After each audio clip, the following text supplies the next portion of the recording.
We continue now at the top of Daf Kuf Mem Daled Amud Aleph and Meseches Bava Basra. This is Bava Basra Daf 144a.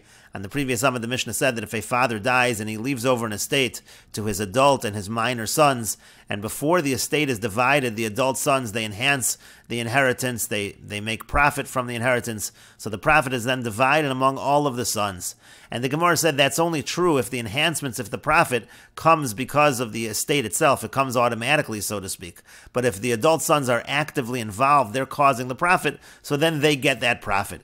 And the Gemara now asks, is that really true? But didn't we say that Udyani, that let's say the father leaves over Udyani, the Rashbam says Udyani is bor v'chisuyev, it refers to a pit, and it's covering v'sochnos olahashkos sados mimeimav, people rent it out in order to irrigate fields from the water. So if that's what the father leaves over, haschar la'emsa, so the halacha is that the profit there is divided among all of them. V'udyani, but when it comes to Udyani, demachmas atzmahu, that's something that the person himself, the adult son himself, is the one that's generating that profit. That's not automatic, and yet we're still saying that profit is divided. The Rashbam says, machmas atzmahu shemishamrin oso hagedolim, the adults, they have to watch over it. Utzrichin lamod al gabav, they have to stand over it, penye hefker l'chol shoav emayim, because otherwise it's going to be ownerless. Anyone would be able to take water from it. And so therefore that seems to disprove what we said above. It seems to be saying that even in a situation where it's machmas atzmo, we say the schar is la'emtza. And the Gemara answers, Shani Udyani, it's different by the Udyani, Dilanitirusa hu diavida, that just needs to be watched over. Ve'afilu katanim nami motzu minterula, and even katanim, even people that are minors, are able to watch over it. And the Rashbam explains, Dilanitirusa avida einon srichen lahotzi mishalahen klum olav. You don't have to spend anything to do that. El l'shamro, all that needs to be done is that it's watched. V'gam haktanim yichol l'shamro, even the minors are able to watch over it, and therefore it's considered to be something essentially that's automatic profit, that is la'emtza, that is divided among all of them. And the Gemara continues at the two dots. The Mishnah said, Omru, let's say they say, this is talking about the adult sons, if they say, Re'u mashiniach abba, look what our father left us, Hare anu osin va'ochlin, and we're going to work with what was left to us, and we're going to profit, so then hishbichu li'atzman, so then the enhancements, they belong to them, they get to keep those profits. And as we explained in the Mishnah, the idea is that they said, we're ready to divide up the property now, and for whatever reason, maybe it was the laziness of the Bezdin, or for whatever reason, they didn't actually divide up the property when the sons asked to divide up the property, so then if they make profit off of that property, they do get to keep the profits. And the Gemara says, Rav Safra shavak avu azuzeh, Rav Safra, his father left him some zuzeh, some money, shaklinu, he took the money, and avad buiska, he did business with the money, and he made profit. Also achitavu bedina, so his brothers came, and they claimed it in court, they wanted to take a portion of the profits. Kame de Rava, they claimed it in court in front of Rava, that they should be entitled to some of the profits. Amar lahu, he said to them, Rav Safra gavar rabahu, Rav Safra is a great person, lo shavik girsei v'tarach lachrini, he would not leave his learning in order to do work for others, and therefore it's clear, even if he doesn't make the pronouncement in the Mishnah, even if he doesn't say Ru'u mashiniach abba, it's as if he said it, and therefore he is able, Rav Safra is able to keep the profits. And the Gemara continues at the two dots. The Mishnah said, Ha'isha she'ishbicha es hanachasim, let's say the wife, she enhances the property, hishbicha le'emsa, so then we say that the enhancements, they're divided among all of the heirs.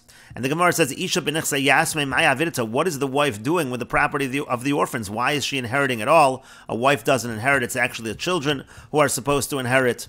Amar Rabbi Yirmiyah says, B'isha yoreshes, we're talking here about a wife who does inherit. We'll see the Rashbam in a moment, but the Gemara says, Pshita, isn't that obvious if she's inheriting? So she's like any other Yoresh, and the halacha is Ishbicha li'emtza. The Gemara says, Ma'u detema, what might you have said? Kevan delav darka lemitrach, since it's not the way of a woman to do this kind of work, Alpha gav delo parish, so therefore even if she doesn't explain, and she does not state explicitly that the profits should be for her alone, Kimo de parish dami, maybe it's as if she did state that, and therefore maybe she would be entitled to all of the profits, Kamash malon, so that's what the Mishnah is teaching, that she's treated like any other Yoresh. And again, we say Hishbicha li'emsa, we say that the profits are divided. And the Rashbam explains, Isha maya avidita otitol ksubasa v'teilechla, either she should just take her ksuba and go, otitrach kame yasmi v'tiya nizones u'maise yodesh alahen, or she should do work in front of the orphans, and then she'll be supported, and then we're going to say that her earnings go to them. Ve'in lo l'histaker b'maman hayorshim, but either way, she shouldn't be profiting with the money that really belongs to the yorshim, that belongs to the heirs, so what is she doing inheriting this property? And the Gemara answered, Bi'isha yoreshes, we're talking about a wife who does inherit, Kagon shenasa Ruvain bas Shimon. The case would be, let's say, Ruvain married the daughter of Shimon. The case over here is that Ruvain and Shimon are brothers, so Ruvain married his niece. Vamesu, and so then they died. V'yarshu b'nei Ruvain ubas Shimon as nichse Yaakov avi avian. And so then the children of Ruvain and now this daughter of Shimon, they're the ones that are inheriting the property of their grandfather Yaakov. And so therefore they're all inheriting the property. She is one of the heirs. That could be the case. Okagon bas bein habanos, or it could be a situation of daughters of a daughter among other daughters. It's all girls. O bas haben bein habanim, or it could be, let's say, a daughter of a son among sons. Dina kedin ha'achin. So then again, she has the same status as the brothers. O sha'amar bala titol ishti ke'achon min habanim, or another case could be the husband says that my wife should be able to inherit like one of the children. All of these situations, she's considered like one of the yarshim. That's what we're talking about in our Mishnah. In mishbichas hanechasim, again, if she enhances the property, pirsha liatzma. So if she states that it should be for herself, it's for herself. Lo pirsha, but if she doesn't say anything, hashvach liemsa. So then we say that the profit is divided among them all. And the Gemara continues at the two dots. The Mishnah said, V'im Amr, if the wife says, Ru'u masheniach li bali, see what my husband left for me, Hareini osa v'ochelas, I'm going to work, I'm going to profit. So then since she made that statement, Hishbicha li'atzma, so then we say that the profit goes to her. And the Gemara says, Pshita, that's obvious, that's exactly the same as we said by other Yarshim. The Gemara says, Ma'u detema, what might you have said? Kevan d'shvicha milsa, since this is something that's praiseworthy for her. Da'amri katarcha kame yasmi, because people will say about her that she works on behalf of the orphans, so therefore achule achlos, so maybe she forgives, and maybe she doesn't take all of the profit for herself. So kamash malon, that's what the Mishnah is teaching, that in this case, since she made that statement, she gets all of the profits. And the Gemara continues, Amar Rabbi Chanina says, Hamasi isha livno gadol, if somebody marries off a wife to his eldest son, but bias in a house, and that house is the place where the marriage takes place, so kano, so then the halacha is that the son actually acquires the house, it's considered to be a gift to that son. And the Gemara says, V'davka gadol, now this is only true by the oldest son, V'davka basula, that's only true if the marriage is to a basula, to a virgin, V'davka ishto rishon, it's only true if it's his first wife, V'davka shehisio rishon, and also it's only true if this son was the first child that this father married off. And the Rashbam explains, Kanu haben la'oso habayis. The son acquires that house. Takonas chachamim. This is a takonas chachamim. It's a takona from the Rabbanon. V'hilchasa below taima kedel kamban. And Tzaloch, it doesn't really have a reason, like we'll say later on. Uva Meseches gitin mukuminon lo kagon sheyesh la'aviv bi'ir bayis acher lodor bo. It's going to say that the case is where the father has a different house to live in, and so therefore the assumption is again that he's gifting this house to his son. V'davka gadol, it's only if he's the oldest son. The v'chiyai gavna chaviv le'tfei. The Gomer will makni, like, because there it's considered like he's very beloved to him and he's giving him this gift.